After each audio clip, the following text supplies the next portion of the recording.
नमस्कार, good morning, शुभ प्रभात। आप सभी का हार्दिक स्वागत है। मैं यहाँ पर विज्ञान के बीच महत्वपूर्ण क्वेश्चंस लेके आया हूँ। यदि आप सरकारी नौकरी के सपने देखते हैं तो लगातार पढ़ाई करते रहिएगा और जो भी हमारे क्वेश्चंस हैं उससे रिलेटेड मैंने फैक्ट यहाँ पर बताता हूँ, उसको भी ध्यान से देखते चलिएगा, पढ़ते चलिएगा।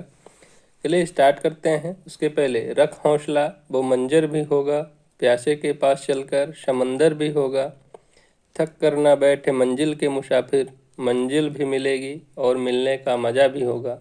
चलिए स्टार्ट करते हैं। देखिए फर्स्ट क्वेश्चन से है, अति लघु समय अंतरालों को सही सही मापने के लिए निम्नलिखित में से किसका प्रयोग किया जाता है। तो एकदम सूक्ष्म जो समय होते हैं, परमाणु जैसे छोटे होते हैं, तो उनका किस घड़ी से मापा जाता है। तो अत्यंत यहाँ पर लिखा है अति लघु, मतलब सबसे सूक्ष्म। तो जो परमाणु भी होते हैं सूक्ष्म में होते हैं, तो यहाँ पर सी ऑप्शन राइट हो जाएगा। परमाणु घड़ी के द्वारा जो है इनको मापा जाता है, छोटे से अंतरालों को, समय अंतरालों को। ध्यान रखिएगा, सी ऑप्शन राइट है, परमाणु घड़ी के द्वारा। दूसरा क्वेश्चन है, पुष्पी पादपों को रखा गया है। तो जो पुष्पी पादप हैं उनको रखा गया है तो फेनरो गेम्स में रखा गया है, तो यहाँ पर बी ऑप्शन राइट हो जाएगा। ब्रायोफाइटा को पादप जगत का उभयचर कहते हैं, पादप जगत का उभयचर, इसको ध्यान रखिएगा। नेक्स्ट क्वेश्चन है तीसरा, मानव जाति में बच्चों के लिंग का निर्धारण कैसे किया जाता है। तो बच्चे का लिंग निर्धारण कैसे होता है। तो देखिए यहाँ पर एक्स और वाई ये पिता का क्रोमोसोम्स होता है, जबकि यहाँ पर माता में क्या है, यक्ष और यक्ष ही गुणसूत्र होता है। तो इसके द्वारा जो है तो बच्चे में लिंग का निर्धारण जो है पुरुष के लिंग के गुणसूत्र के द्वारा होता है। जैसे यहाँ पर यक्ष और वाई मिल गया, तो यहाँ पर जो है यक्ष वाई मिल करके बच्चा जन्म लेगा। यहाँ पर बच्चा के जन्म के लिए जो पिता का गुणसूत्र होता है वो काम करता है, मायने रखता है। तो देखिए माता से आने वाला यक्ष गुणसूत्र नहीं होता है, पिता से आने वाला वाई गुणसूत्र ये भी हो सकता है, पर आगे देखते हैं। पिता से आने वाले सभी गुणसूत्रों के द्वारा, पिता से आने वाले यक्ष तथा वाई गुणसूत्रों के द्वारा, तो जो तो यहाँ पर डी ऑप्शन राइट होगा। पिता से आने वाले यक्ष और वाई गुणसूत्र के द्वारा बच्चे का जो है लिंग का निर्धारण होता है। टोटल जो है 46 गुणसूत्र पाए जाते हैं, 46 गुणसूत्र पाए जाते हैं। इसमें से यदि जोड़े में देगा तो 23 जोड़े पाए जाते हैं। तो जो 22 जोड़े होते हैं ऑटोसोम्स होते हैं, और जो 23वां जोड़ा होता है वो लिंग का निर्धारण करता है। तो जो 23वें जोड़े के द्वारा गुणसूत्र का निर्धारण होता है, जबकि 22 जो होते हैं ऑटोसोम्स होते हैं। ऑटोसोम्स का मतलब होता है एक समान होते हैं। इसी प्रकार से माता और पिता दोनों में 23 जोड़े गुणसूत्र पाए जाते हैं। तो जो पिता का गुणसूत्र होता है यक्ष और वाई गुणसूत्र, और माता का जो गुणसूत्र होता है यक्ष यक्ष गुणसूत्र, उसके द्वारा जो है लिंग का निर्धारण किया जाता है। जो 23वां जोड़ा होता है उसके द्वारा लिंग का निर्धारण होता है। तो टोटल कभी कभी परीक्षा में देता है कि गुणसूत्रों की संख्या होती है तो कितनी होती है, 46 होती है। जोड़े में देगा कितने जोड़े होते हैं गुणसूत्र, तो यहाँ पर 23 जोड़े होते हैं, 23 जोड़े गुणसूत्र होते हैं। और गुणसूत्र की जो नामकरण है वाल्डेयर ने दिया है, वाल्डेयर। ध्यान रखिएगा, यहाँ पर डी ऑप्शन राइट हो जाएगा। चौथा क्वेश्चन से है, पौधों को नाम देने वाला विज्ञान कहलाता है। तो जो पौधों का नाम देता है उसको वर्गीकरण कहते हैं, वर्गीकी कहते हैं, टेक्सोनॉमी कहते हैं, टेक्सोनॉमी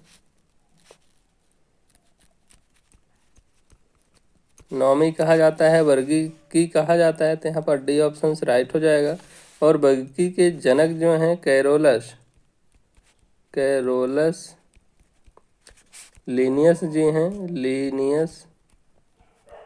तो वर्गीकरण के जनक कौन है, तो वर्गीकी के जनक हैं कैरोलस लीनियस। इन्होंने 2 टाइप में दिया, एक दिया है वंश, दूसरा शब्द दिया है जात। इन्हीं के आधार पर इन्होंने वर्गीकरण किया है। जबकि ये 2 जगत वर्गीकरण के पिता कहे जाते हैं, आधुनिक वर्गीकरण के पिता भी कहे जाते हैं कैरोलस लीनियस। इन्होंने 2 भागों में बांटा है, वंश और जात। तो ध्यान रखिएगा, पौधों को भी इसी टाइप में बांटा है। पौधों को नाम देने वाला विज्ञान क्या कहलाता है, तो वर्गीकी कहलाता है, टेक्सोनॉमी कहलाता है। देगा 5 जगत वर्गीकरण किसने किया है, तो 5 जगत वर्गीकरण जो है हुई टेकर जी ने किया है, हुई टेकर, इसको ध्यान रखिएगा। 5वां क्वेश्चन है पारिस्थितिकी की संकल्पना का प्रतिपादन किया है, तो पारिस्थितिकी की संकल्पना का प्रतिपादन ग्रीनेल्स ने किया है, तो बी ऑप्शन से यहाँ पर राइट हो जाएगा। जबकि पारिस्थितिक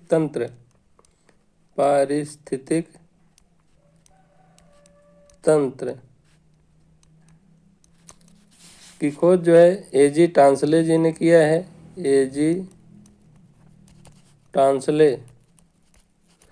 तो पारिस्थितिकी इकोलॉजी के जनक जो हैं, इकोलॉजी के जनक एजी टांसले जी हैं, जबकि पारिस्थितिकी की संकल्पना जो है ग्रीनेल्स ने दिया है।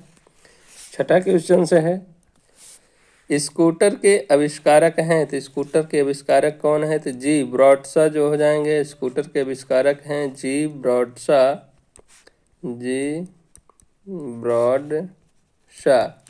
इन्होंने स्कूटर का आविष्कार किया है, तो ध्यान रखिएगा जब भी देगा स्कूटर के आविष्कारक कौन है, तो जी ब्रॉडशा हो जाएंगे। डेमलर, इन्होंने गैस इंजन का आविष्कार किया है, डेमलर ने गैस इंजन का आविष्कार किया है, गैस इंजन का आविष्कार किया है। जबकि आइंस्टीन ने फोटॉन की खोज किया है, फोटॉन की खोज किसने किया, तो आइंस्टीन ने किया है। इन्होंने एक नियम भी दिया है ऊर्जा का, E=mc², तो इसे आइंस्टीन का नियम भी कहते हैं, समीकरण भी कहते हैं आइंस्टीन का। 7वां क्वेश्चन से है प्रकाश तरंगों के लिए निम्न में से कौन सा कथन सत्य है, तो जो प्रकाश तरंग के लिए है कौन सा कथन सत्य है, तो देखेंगे आप, तो यहाँ पर ये 7 रंग होते हैं। यहाँ पर सूर्य की किरणें जब भी पड़ती हैं तो यहाँ पर 7 रंगों में विभक्त हो जाता है। देखेंगे सबसे नीचे क्या रहता है, बैगनी रहता है, ऊपर सबसे क्या रहता है, लाल रहता है। तो लाल रंग की जो तरंग दैर्ध्य होती है तो अधिक होती है, जबकि बैगनी की तरंग दैर्ध्य है सबसे कम होती है। यहाँ पर देखिए लाल रंग की तरंग दैर्ध्य सर्वाधिक होती है, तो यहाँ पर फर्स्ट ऑप्शन से राइट हो जाएगा। लाल की जैसे यहाँ पर बैगनी, जामुनी, नीला, हरा, पीला, अंत में लाल आता है, तो लाल की यहाँ पर तरंग दैर्ध्य जो है सर्वाधिक होती है, बैगनी की तरंग दैर्ध्य सबसे कम होती है। ये जो सूर्य की किरणें हैं, प्रकाश इधर पड़ता है, तो इंद्रधनुष में भी आप देखे होंगे, तो इंद्रधनुष में भी यही तरंग दैर्ध्य के कारण ही लाल रंग हमें दूर तक दिखाई देता है, जबकि बैगनी रंग जो है फीका पड़ जाता है, तो यहाँ पर इसकी तरंग दैर्ध्य अधिक होती है लाल रंग की।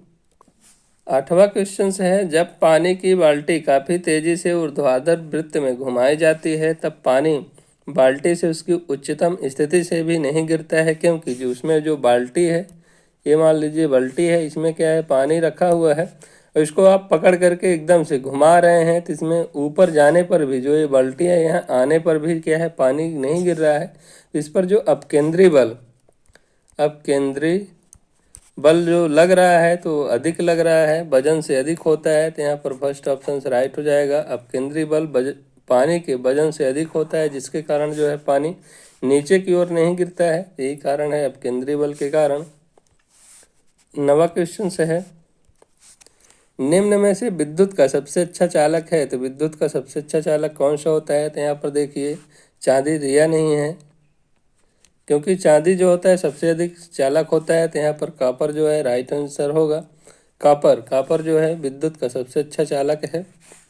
10वां है पराध्वनिक विमान उड़ते हैं, तो पराध्वनिक विमान उड़ते हैं ध्वनि की चाल से अधिक उड़ते हैं, तो यहाँ पर डी ऑप्शन राइट हो जाएगा। पराध्वनिक विमान जो होते हैं ध्वनि की चाल से अधिक ऊंचाई पर उड़ते हैं। यहाँ पर थोड़ा ध्वनि जो यहाँ पर पराध्वनिक लिखा है इसको अल्ट्रासोनिक कहते हैं। तो चलिए यहाँ पर कुछ ध्वनि तरंगों के बारे में बात कर लेते हैं। तो जैसे कि यहाँ पर अवश्रव जो तरंग होती हैं,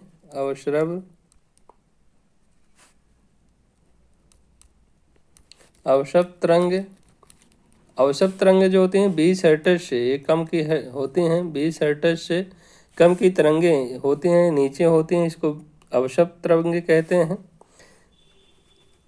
इसकी जो आवृत्ति होती है 20 हर्ट्ज से कम होती है, तो यहाँ पर ध्यान रखिएगा जब भी 20 हर्ट्ज से कम आवृत्ति की ध्वनि को अवश्रव्य तरंगे कहेंगे। ये क्योंकि हमारे जो कान होते हैं हल्की मात्रा में सुन सकते हैं, मनुष्य के कान जो होते हैं थोड़ी मात्रा में सुन सकते हैं, लेकिन जो श्रव्य तरंगे होती हैं, श्रव्य तरंगे ये आपकी 20 हर्ट्ज से 20,000 हर्ट्ज तक की होती हैं। ये जिसको हमारे कान सुन सकते हैं, तो 20 हर्ट्ज से 20,000 हर्ट्ज तक की ध्वनि हमें सुनाई देती हैं। तो ये तरंगें जो हैं तो 20 हर्ट्ज से 20,000 तक की श्रव्य तरंगें होती हैं। पहला अवश्रव्य होता है, दूसरा श्रव्य होता है और तीसरा पराश्रव्य होता है। पराश्रव्य तरंगें वे होती हैं जिसका जो 20,000 हर्ट्ज से, यहाँ पर देखेंगे तो 20,000 हर्ट्ज से अधिक की तरंगों को पराश्रव्य तरंगें कहा जाता है। और इन तरंगों को जो है कुत्ता बिल्ली, चमगादड़ सुन सकते हैं। 20,000 हर्ट्ज से अधिक की पराश्रव्य तरंगों को कुत्ता सुन सकता है, बिल्ली सुन सकता है और चमगादड़ सुन सकता है।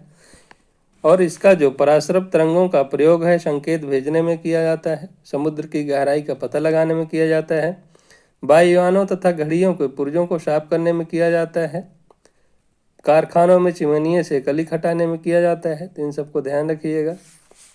ज़्यादातर पराश्रव्य ध्वनि का भी प्रयोग किया जाता है। और कुत्ता बिल्ली किसी भी घटना का पता इन्हीं तरंगों के माध्यम से लगाते हैं, जैसे कुत्ता हो गया, बिल्ली हो गया।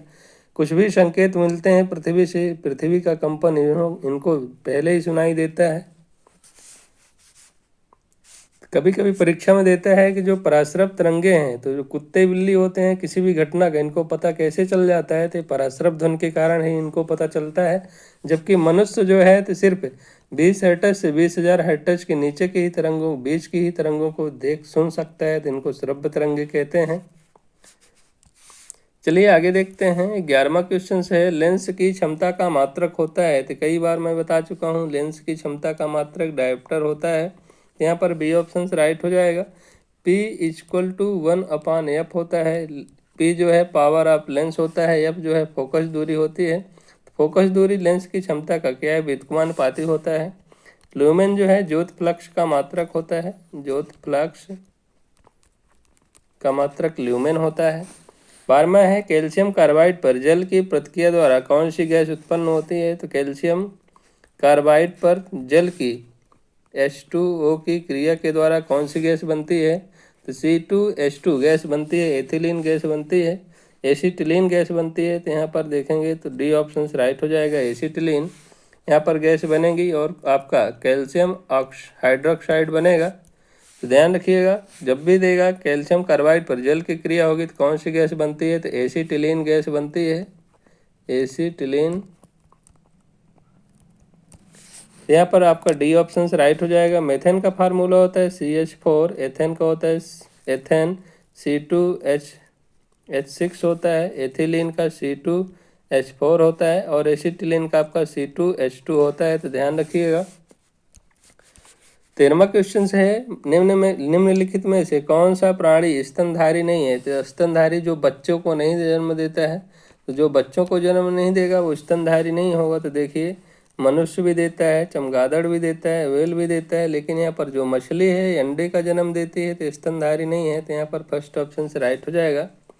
टेली सॉफ्टवेयर का प्रयोग किस काम के लिए किया जाता है। तो टेली सॉफ्टवेयर का प्रयोग जो है अकाउंटिंग के लिए किया जाता है। यहाँ पर डी ऑप्शन से राइट हो जाएगा।